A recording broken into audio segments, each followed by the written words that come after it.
2015년도 마지막 오후 예배에 오신 여러분들 환영합니다. 특별히 졸업 예배로 드리게 되었습니다. 우리 주일학교 유치부서부터 작년에 이르기까지 모두에게 주시는 하나님의 말씀으로 뭐가 좋을까 생각을 해보다가 오늘 사사기 2장의 말씀을 준비하게 되었습니다.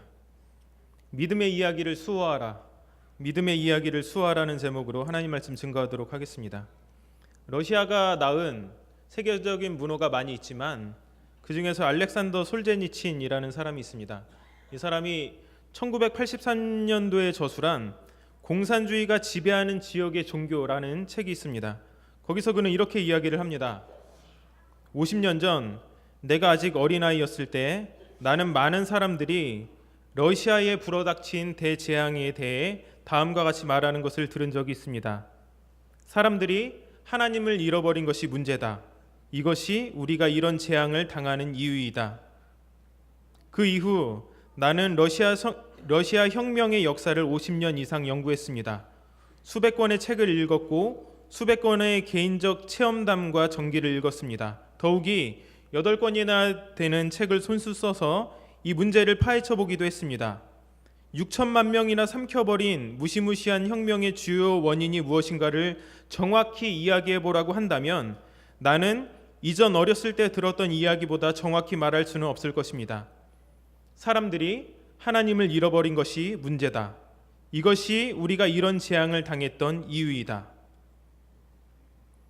오늘 하나님을 믿는 현대의 그리스도인들에게 가장 와닿아야 되는 그런 내용이 아닌가 생각을 합니다. 믿음의 기억 상실증에 걸리지 않았는지 우리가 점검해 보아야 한다는 것입니다. 철학자였던 존 로크는 나를 나로 확인할 수 있는 유일한 근거는 나의 기억이라고 이야기를 했습니다. 즉 과거로부터 끊임없이 현재의 나로 이어지는 의식의 흐름, 이것이 곧 이 기억의 연속성이 나라고 하는 존재를 규정짓는다는 거죠. 이 사람의 이야기를 다르게 이야기를 한다면 그리스도인을 그리스도인으로 확인할 수 있는 근거는 결국 그의 삶으로 써낸 믿음의 이야기라는 것입니다. 따라서 우리가 믿음에 대한 기억, 그 이야기를 잃어버리기 시작하면 신앙의 정체성은 한 번에 무너지게 된다는 것이죠. 1907년 평양 대붕운동을 이후로 눈부신 성장을 기록했던 한국 교회는 1990년도를 기점으로 점점 하향세로 돌아서고 있습니다. 다양한 원인들을 분석하는 여러 가지 연구 결과가 있었지만 제가 봤을 때 가장 큰 원인 중에 하나는 바로 믿음의 이야기를, 즉 하나님을 잊어버렸다는 데 있다는 것 같습니다. 러시아에 불어닥친 재앙은 오늘 안일한 모습으로 신앙생활을 하고 있는 우리에게 동일한 전철을 밟지 못하도록 우리를 경고하고 있다는 것입니다.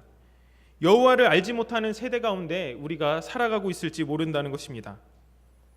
오늘 말씀은 우리에게 그것에 대해서 큰 교훈을 주고 있습니다. 결론부터 말씀드리자면 믿음의 이야기가 끊어지지 않도록 우리가 이것을 계속 계승해 나가야 된다는 것입니다. 그래서 믿음의 선배들은 믿음의 그 신앙의 유산들을 계속 후손들에게 계승하도록 물려주어야 하고, 또 믿음의 후손들, 다음 세대들은 그 이야기를 듣고 가슴에 두고 그것을 간직하면서 삶으로 살아내야 된다는 것이죠. 그런 면에서 봤을 때 오늘 이 본문이 우리에게 알려주는 것은 정말로 귀한 말씀이라고 생각이 되어집니다. 사사기는 여호수아가 죽은 후에라는 말로 시작을 합니다. 그리고 사사기를 이끌어가는 그 이야기는 이스라엘 백성은 이 출애굽 3세대에 해당하는 그 사람들에 해당이 되죠. 그래서 1세대는 가데스 바네아 그 사건 때문에 광야에서 죽었고, 2세대는 여호수아 세대죠. 가나안 땅을 정복했고, 3세대는 여호수아 이후의 세대를 말을 하고 있습니다. 즉 이 여호수아가 죽은 후에라고 하는 말은 하나님 언약 백성으로 살아가게 될 새로운 세대의 등장을 알리는 것이죠. 근데 그럼에도 사사기의 서막은 아주 우울합니다. 1장은 이스라엘이 가나안 민족을 몰아내고 가나안 땅을 정복하는 일에 실패했음을 알려줍니다. 그리고 2장은 그들이 나아가서 여호와를 섬기는 일에도 실패했음을 우리에게 알려주고 있습니다. 이 이스라엘이 감당하지 못한 이 두 가지 사명, 이것은 여호수아가 이 23장과 24장에, 즉 고별 설교와 세계 언약 갱신에서 이스라엘 백성들에게 부과한 두 가지 사명이었습니다.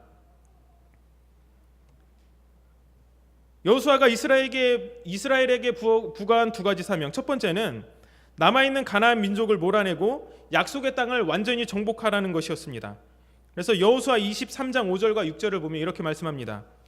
너희의 하나님 여호와 그가 너희 앞에서 그들을 쫓아내사 너희 목전에서 그들을 떠나게 하시리니 너희의 하나님 여호와께서 너희에게 말씀하신 대로 너희가 그 땅을 차지할 것이라. 그러므로 너희는 힘써 모세의 율법책에 기록된 것을 다 지켜 행하라. 그것을 떠나 우로나 좌로나 치우치지 말라. 이게 첫 번째 부과한 사명이었고요. 두 번째 사명은 가나안의 풍습을 본받지 말고 오직 여호와 하나님만을 섬길 것을 촉구했습니다. 여호수아 24장 14절을 보면 그러므로 이제는 여호와를 경외하며 온전함과 진실함으로 그를 섬기라. 너희의 조상들이 강 저쪽과 애굽에서 섬기던 신들을 치워버리고 여호와만 섬기라. 그런데 이 사사기로 넘어오면서 이 두 가지 사명을 여호수아가 이스라엘 백성들에게 부과한 이 두 가지 사명을 모두 다 실패했다고 이 사사기 1장과 2장은 이야기를 하고 있습니다. 그렇다면 그들이 실패한 이유가 무엇인가? 사사기 기자는 다시 한번 여호수아의 죽음을 끄집어내어서 그 원인을 우리에게 알려주고 있습니다. 바로 오늘의 말씀입니다. 7절과 10절을 함께 읽어보겠습니다. 시작.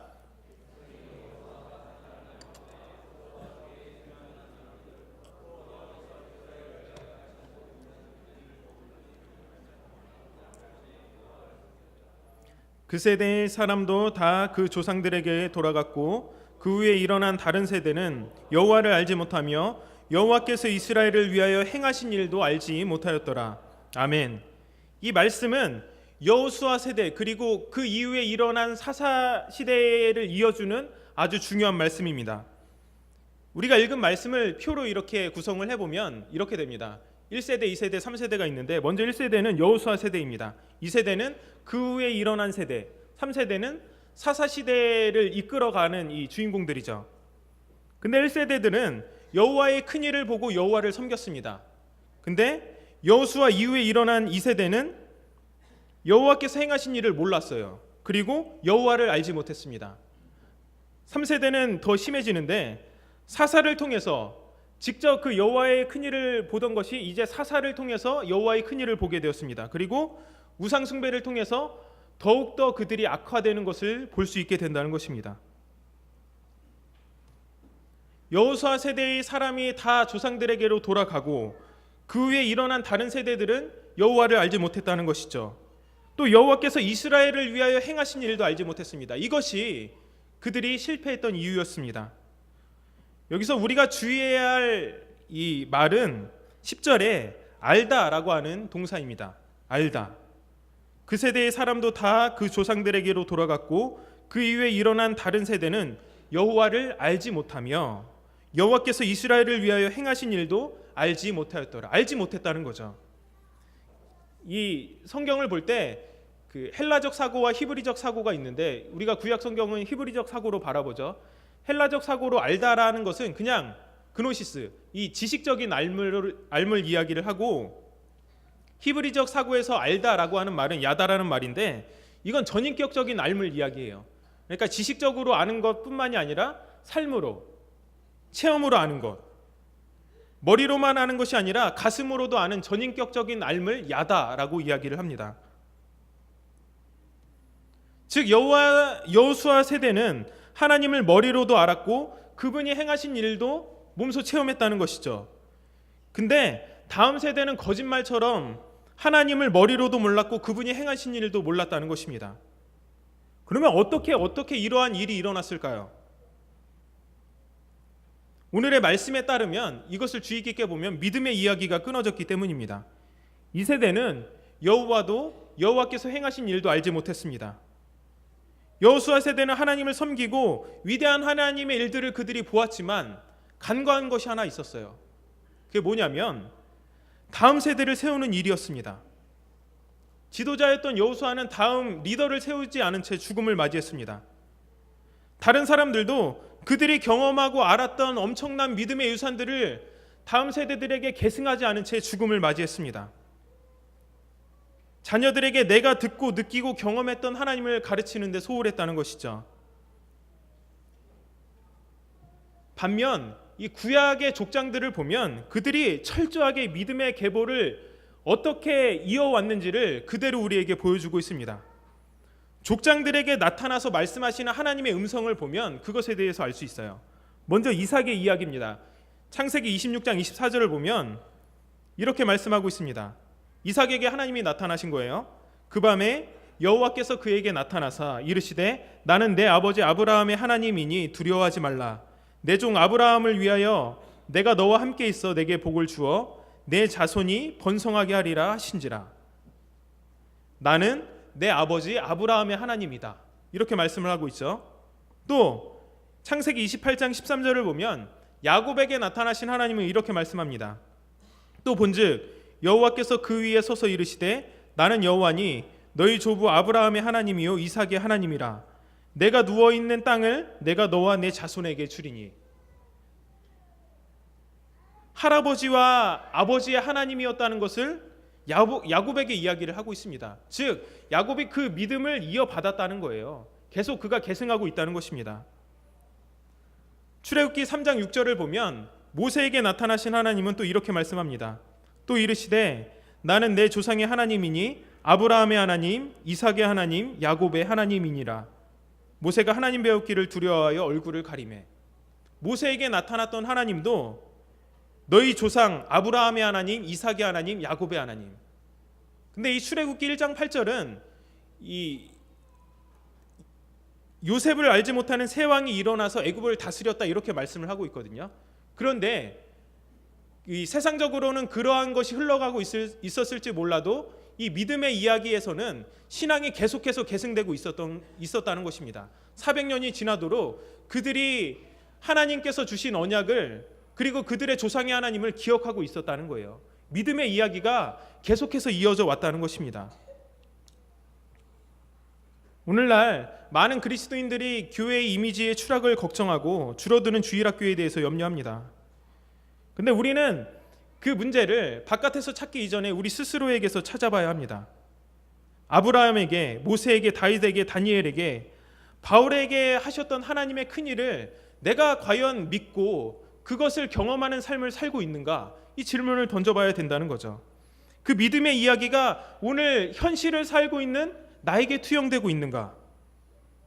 내 삶에 날마다 알아가고 체험해가는 하나님의 은혜를 자녀들에게 삶으로 증거하고 있는가? 나타내고 있는가? 이 질문을 던져봐야 되는 거죠.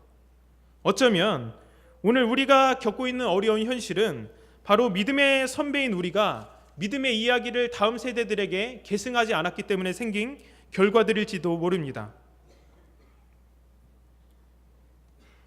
이제는 성장보다는 내실에 치중해야 되는 것이 오늘 교회에게 필요한 사명이 아닌가 생각을 해보게 됩니다. 물론 성장도 중요하죠. 하지만 다시금 우리 안에서 내실을 튼튼하게 해야 될 필요가 있다는 것입니다.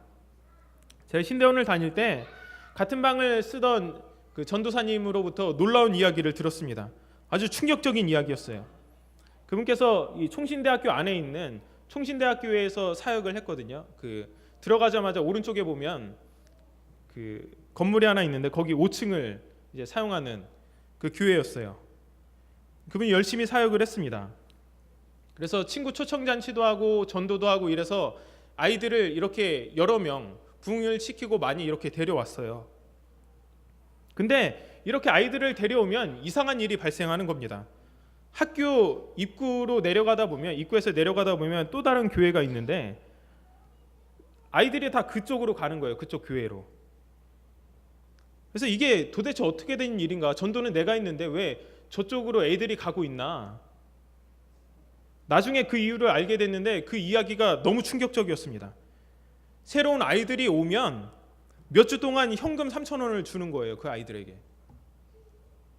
그 나중에 그 교회가 다행히 이 정통 교회가 아니라 기독교가 아니라 뭐 그 이단 시비가 있는 교회라는 걸 알게 됐는데 제가 그 이야기를 들으면서 너무 황당하고 가슴이 너무 아프더라고요.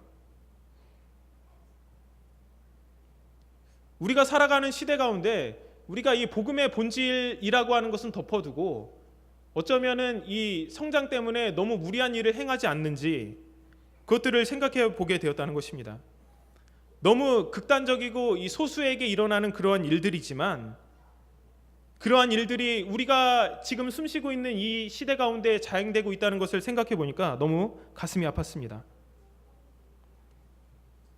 우리의 삶 가운데서 믿음의 이야기는 어떻게 나타나고 있습니까? 분명한 것은 신앙의 계승에 우리가 신경 쓰지 않고 계속 이렇게 가다 보면 다음 세대에게서 우리가 이 그들에게서 믿음을 본다는 것은 참 어렵게 될 거라는 사실입니다. 바로 오늘 여기에 믿음의 선배들과 다음 세대들이 한자리에 모여서 예배하고 있습니다. 믿음의 선배들은 다음 세대들에게 믿음의 말씀을 계승하고 다음 세대들은 그 말씀을 가슴에 새기고 간직해야 합니다. 오늘 사사기 2장의 말씀으로 많은 사람들이 사사기의 순환 패턴에 대해서 이야기를 합니다. 이스라엘이 죄악 가운데 빠져 있으면 하나님께서 진노하고 그러면 다시 회개를 하죠. 너무 힘드니까. 그러면 하나님께서 사사를 세우셔서 구원하시는 이 사사기의 전형적인 패턴이 이 사사기 2장에서 나타나고 있습니다. 근데 이거는 그냥 단순한 패턴이 아니에요. 뒤로 가면서 그들은 더 큰 악을 행하게 됩니다. 그래서 이게 나선형으로 점점 더 깊은 그리고 점점 더 악한 죄들로 빠져가는 것들을 사사기는 우리에게 보여주고 있습니다. 더 크게 타락한다는 거죠. 즉 사사가 죽은 후에는 그들이 돌이켜서 그들의 조상보다 더욱 타락하여서 다른 신들을 섬겼다는 것입니다. 그래서 사사기 2장 19절은 이렇게 말씀합니다. 그 사사가 죽은 후에는 그들이 돌이켜 그들의 조상들보다 더욱 타락하여 다른 신들을 따라 섬기며 그들에게 절하고 그들의 행위와 패역한 길을 그치지 아니하였으므로. 사사기는 단순한 이 순환 패턴이 아니라 하나님의 백성이 하나님을 떠났을 때 얼마나 추악하고 더럽혀져 있는지를 그리고 얼마나 추락할 수 있는지를 그대로 보여주고 있습니다. 그래서 사사기의 시작은 불완전하기는 했지만 가나안 땅을 정복했던 12지파의 이야기로 시작을 합니다. 그런데 마지막 장에 이르게 되면 그들이 산산이 흩어져요. 그리고 각기 소견에 오를 대로 행하게 되는 그러한 지경까지 가게 되는 것을 우리에게 보여주고 있습니다.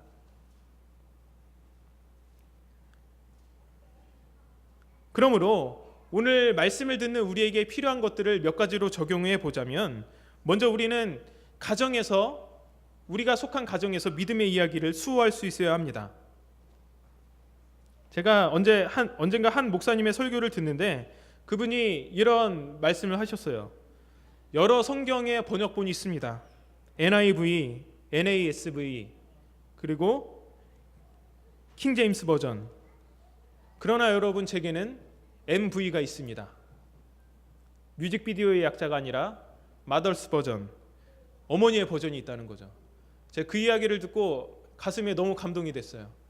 그러면서 한편으로는 좀 서글프기도 했습니다. 저에게는 이 마더스 버전이 없어요. 어머니의 버전이 없습니다. 불신자 집안에서 신학을 하고 여기까지 왔거든요. 그래서 늘 이 부모님의 전폭적인 기도 후원을 받는 친구들을 보면 부러웠습니다. 그래서 이 신학교에 가면 저 같은 사람을 가리켜서 우스갯소리로 멜기세덱이라고 그러거든요. 멜기세덱. 그래서 그 히브리서를 보면 멜기세덱을 가리켜서 아버지도 없고 어머니도 없고 족보도 없고 시작한 날도 없고 생명의 끝도 없이, 그러니까 믿음의 족보가 없다는 것을 이렇게 우회적으로 이제 우스갯소리로 표현을 하는 거죠. 근데 지난 주일은 저에게 되게 뜻깊은 일이 있었습니다. 둘째 유은이의 100일이었어요. 무엇으로 그날을 기념할까 하다가 우리 가족들이 모여서 함께 예배를 드렸습니다. 그날 말씀을 전하면서 제가 이런 이야기를 했습니다. 우리 아이들이 누리게 될 가장 큰 행복은 부모님의 신앙을 물려받을 수 있다는 것이다. 저는 지금 그것이 너무 기쁩니다. 이렇게 이야기를 했습니다. 비록 저에게는 그것이 없었지만 저희 아이들에게는 이것을 물려줄 수 있어서 너무 행복하다고 이야기를 했습니다. 그러면서 나는 더 이상 멜기세덱이 아니구나. 사랑하는 아들, 딸이 믿음의 이 세대를 맞이하게 되는구나. 이런 생각을 해봤을 때 정말로 행복했습니다. 여러분, 우리는 가정에서 성경을 가르쳐야 합니다. 이것이 무슨 복잡하게 복잡한 신학적인 해석이나 적용을 가르치라는 이야기가 아니라 성경, 내가 알고 있는 하나님의 이야기를 가르쳐야 된다는 것이죠. 먼 옛날 하나님께서 자기가 택한 백성에게 나타나 그 백성을 구원하시던 이야기, 그 구원의 이야기를 가르쳐줘야 합니다. 우리 모두는 하나님의 이야기들을 자녀들에게 전할 수 있는 스토리텔러가 되어야 합니다. 그래서 아이들이 어떠한 상황 가운데서도 가장 먼저 생각나는 것이 성경의 이야기일 수 있도록 우리는 계속해서 그것을 가르쳐야 합니다. 가정에서 믿음의 이야기를 수호하실 수 있는 여러분들 되시기를 바랍니다. 두 번째는 교회에서 믿음의 이야기를 수호해야 합니다. 우리는 교회에서 믿음의 이야기를 수호할 수 있어야 합니다. 교회에는 믿는 집안에서 신앙생활을 하는 자녀가 있는 반면에 안 믿는 집안에서 집안의 반대를 무릅쓰고 신앙생활을 하는 아이들도 있습니다. 작년의 경우도 마찬가지죠. 그러므로 우리는 교회 안에서도 이러한 일들이, 믿음의 이야기가 다른 사람에게 계속 흘러가도록 우리가 만나 하나님을 계속해서 그들에게 이야기를 해야 합니다. 이를 위해서 각 성교회가 더욱더 노력해야겠죠. 만나서 어떤 물건을 내가 봤는데 얼마나 싸게 샀는지 이런 이야기를 하는 것이 아니라, 뭐 어떤 일이 있었는데 뭐 이랬다 이런 이야기를 하는 것이 아니라, 여러분이 일주일간 만난 이 하나님에 대한 이야기를 하시라는 겁니다. 여러분이 경험한 하나님, 기도의 응답, 이러한 것들을 전할 수 있어야 된다는 것입니다. 그렇게 할 때 우리가 교회 안에서 이 믿음의 이야기를 더욱더 풍성하게 누릴 수 있게 될 것입니다. 마틴 로이드 존스 목사님은 진정 우리가 경계해야 될 것은 교회 밖의 이단이 아니라 교회 안의 이단이라고 이야기를 했습니다. 우리가 신앙인으로 생활을 하면서도 신앙인으로서 살아가지 못하는 그러한 것들을 교회 안에서 보이는 것이 아니라, 교회 안에서 우리의 믿음의 시작이 있었던 이 교회 안에서 이 구원의 이야기들을 다른 성도님들에게 계속해서 흘려보내서 나 자신의 신앙뿐만 아니라 다른 사람에게도 도전을 주는 그런 우리 아영교회 성도님들이 되셔야 한다는 것입니다. 교회 안에서 여러분 믿음의 이야기를 수호하시기 바랍니다. 그 가운데 우리 자신의 신앙을 회복될 것이며 다음 세대 가운데 신실하신 하나님의 믿음이, 이 말씀이 지켜져 갈 것입니다. 마지막으로 여러분, 삶 속에서 믿음의 이야기를 수호해 가시기 바랍니다. 보통 우리가 무신론을 이야기할 때 두 가지 무신론이 있다고 이야기를 합니다. 먼저는 사상적인 무신론입니다. 실천적인 무신론, 관념적인 무신론이라고도 이야기를 하는데, 이 시편 14편이나 53편에 나오는 어리석은 자는 그 마음에 이르기를 하나님이 없다도다. 즉 생각으로, 관념적으로 하나님이 없다고 생각하는 사람들이 있다는 거죠. 보통 우리가 말하는 불신자들, 하나님을 거부하는 자들, 이러한 사람들을 가리켜서 사상적인 무신론자라고 이야기를 합니다. 실천적인 무신론자도 있습니다. 우리가 진정 주의해야 될 것은 이 실천적인 무신론이에요. 실천적인 무신론자들은 어떤 사람이냐면 하나님이 계시다는 것을 알아요. 그리고 하나님의 말씀인 성경도 믿는다고 고백합니다. 하지만 삶 가운데서 이것을 실천하지 못하는 거죠. 즉 카멜레온과 같이 이 상황과 환경에 따라서 색깔을 바꾸어 가면서 신앙이 있다고 말하는 사람들을 가리켜서 실천적인 무신론자라고 이야기를 합니다. 이러한 자들을 향한 경고가 바로 야고보서의 말씀이죠. 행함이 없는 믿음은 죽은 믿음이다. 예수님께서도 분명히 이 마태복음 6장에 그렇게 말씀하셨죠. 그들의 열매로 그들을 알리라라고 예수님께서 말씀을 하셨습니다. 우리가 실천적인 무신론자가 되지 않기 위해서는 먼저 우리가 이 하나님의 말씀으로 충만해져야 하고 뜨거워져야 합니다. 삶 속에서 이 믿음의 이야기를 수호할 수 있는 하나님의 자녀가 될 수 있기 위해서 무엇보다 말씀을 가까이 하시고, 또 목사님께서 늘 강조하시는 기도의 시간, 새벽 예배 나오시면 더 좋고요. 그 기도의 시간을 가까이 할 수 있는 우리 모두가 되어야 된다는 것입니다. 이렇게 할 때에 우리가 이 가정 가운데서, 교회에서, 삶 속에서 믿음의 이야기를 지켜갈 때에 그때야 다음 세대들에게 비로소 희망이 있는 것입니다. 이것이 지켜지지 않으면 우리가 다음 세대들 가운데서 기대할 것은 거의 없다고 봐도 무방할 것입니다. 믿음의 이야기를 통해서 여러분, 하나님의 큰 일을 목도하게 되는 여호수아 세대를 우리가 다음 세대를 통하여서 바라볼 수 있게 될 수 있는 아용교회 성도님들이 되시기를 바랍니다. 기도하겠습니다.